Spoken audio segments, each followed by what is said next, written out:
SIR প্রক্রিয়া নিয়ে আতঙ্কে বেসরকারি মাদ্রাসা শিক্ষক শাহাবুদ্দিন পাইকের মৃত্যুকে কেন্দ্র করে রাজনৈতিক উত্তাপ বাড়ছে কুলপিতে। ঘটনাটি ঘটেছে কুলপি বিধানসভার ঢোলা থানার কালীচরণপুর গ্রামে। পরিবারের দাবি, দীর্ঘদিন ধরে এসআইআর নিয়ে গ্রামাঞ্চলে বিভ্রান্তি এবং ভুল তথ্য ছড়িয়েছিল কিছু মহল। যদিও জানা গেছে, মৃত্যুর কয়েকদিন আগেই শাহাবুদ্দিন পাইক হৃদরোগে আক্রান্ত হয়ে হাসপাতালে ভর্তি ছিলেন।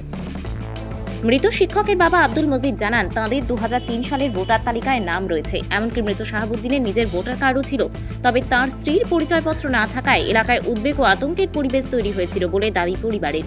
যদিও মৃতের স্ত্রীর মায়ের নাম 2002 সালের ভোটার লিস্টে ছিল, প্রশ্ন উঠছে, পরিচয় প্রমাণ থাকা সত্ত্বেও কেন এক শিক্ষিত মানুষ এই মাত্রায় আতঙ্কগ্রস্ত হলেন? ঘটনার পর মথুরাপুরের সাংসদ বাপি হালদার পরিবারকে আর্থিক সহায়তা হিসেবে 2 লক্ষ টাকা ও কুলপির বিধায়ক যোগরঞ্জন হালদারের তরফ থেকে 20,000 টাকা পরিবারের হাতে তুলে দেওয়া হয়। আজ অভিষেক বন্দ্যোপাধ্যায়ের নির্দেশে মৃত পরিবারের পাশে দাঁড়াতে কুলপিতে পৌঁছান বিধায়ক পার্থ ভৌমিক। সঙ্গে ছিলেন সাংসদ বাপি হালদার এবং বিধায়ক যোগরঞ্জন হালদার।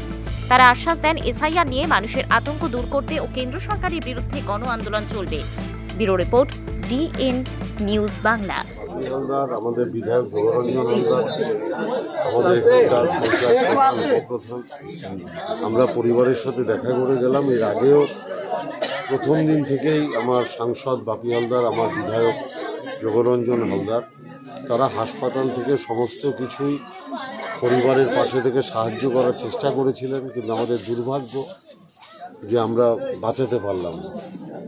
আমাদের নেতা, সর্বভারতীয় সাধারণ সম্পাদক অভিষেক বন্দ্যোপাধ্যায়, তিনি নিজে ব্যক্তিগত স্তরে যেরকম দুঃখ প্রকাশ করেছেন, আমার মাননীয় মুখ্যমন্ত্রী মমতা বন্দ্যোপাধ্যায় যেরকম দুঃখ প্রকাশ করেছেন, আমাদের নেতা সাংসদ অভিষেক বন্দ্যোপাধ্যায় ব্যক্তিগত স্তরে যে 17 জন মানুষ এসআইআরের আতঙ্কে মারা গিয়েছেন, তাদের প্রত্যেকের পরিবারে পাশে দাঁড়ানোর জন্য তিনি বিভিন্ন জায়গায় তার প্রতিনিধি দল পাঠাচ্ছেন। এখানেও আমরা 3 জন এসেছি অভিষেক বন্দ্যোপাধ্যায়ের সৈনিক হিসেবে, তৃণমূল কংগ্রেসের সৈনিক হিসেবে পরিবারের পাশে দাঁড়ানোর কথা বলতে, আশ্বাস দিতে।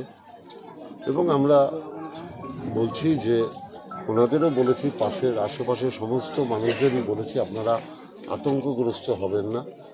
আমাদের নেতা সাংসদ অভিষেক বন্দ্যোপাধ্যায় বারংবার বলেছেন, আমরা প্রয়োজনে আন্দোলন করতে দিল্লি যাব, প্রয়োজনে আইনের দ্বারস্থ হব, হাইকোর্ট সুপ্রিম কোর্ট করব, কিন্তু মানুষের মানবাধিকার কাটতে আমরা দেব না।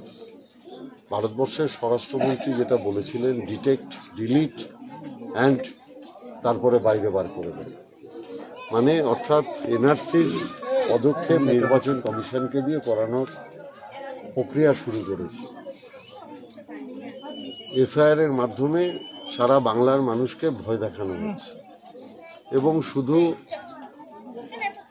সংখ্যালঘু মানুষেরা না, আপনারা দেখছেন যে এই এসআইআরের ফলে যে 17 জন মারা গেছে, তার 90% হচ্ছে হিন্দু সম্প্রদায়। অর্থাৎ 2 সম্প্রদায়ের মানুষকে এরা মৃত্যুর মুখে ঠেলে দিচ্ছে।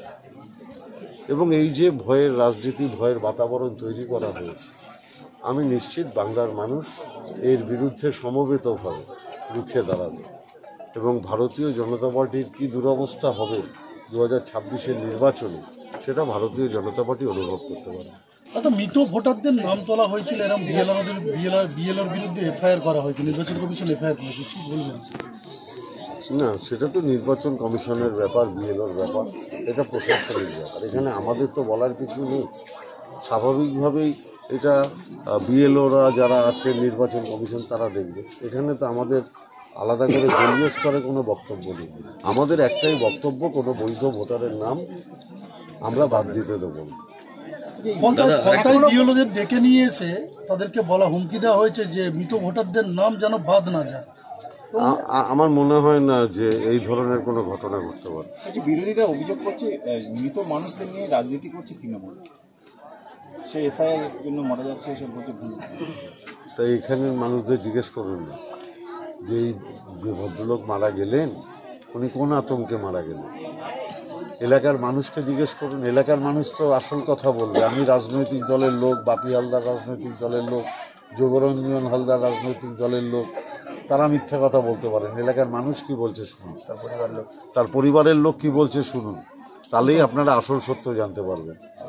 দাদা পার্থদা, তারকেশ্বর একটা কথা বলা হচ্ছে যে আপনারা এখন নির্বাচন কমিশনের বলছেন এসআইআর এর প্রথম থেকেই আপনারা বলছেন এসআইআর হতে দেবো না, কিন্তু আপনারা যখন মিটিংগুলো হয়েছে নির্বাচন কমিটি তখন তো আপনারা মত দিয়ে এসছেন যে না এসআইআর এর পক্ষে।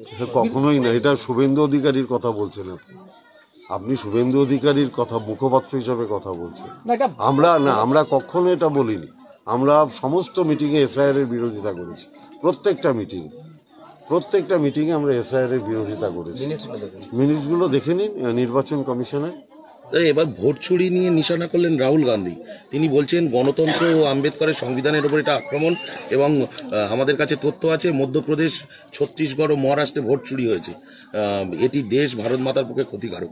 কি বলবেন? সরাসরি মোদি শাহ ও জ্ঞানেশ কুমারের যৌথ অংশীদারিত্ব রয়েছে বলে তিনি কটাক্ষ করেন। সর্বৈব সত্যি কথা বলছেন, কারণ ভারতবর্ষের গণতান্ত্রিক যে প্ল্যাটফর্মগুলো ছিল সেগুলো এখন বিজেপির পার্টি অফিসে পরিণত হয়েছে। আগে সিবিআই, ইডি, ইনকাম ট্যাক্সের একটা সম্মান ছিল মানুষের কাছে, আর আজকে কোথাও CBI, ED, income tax raid করলে মানুষ হাসে, বলে ওই বিজেপির নিশ্চয়ই ওর উপর কোনো রাগ আছে, ওই জন্য পাঠিয়েছে।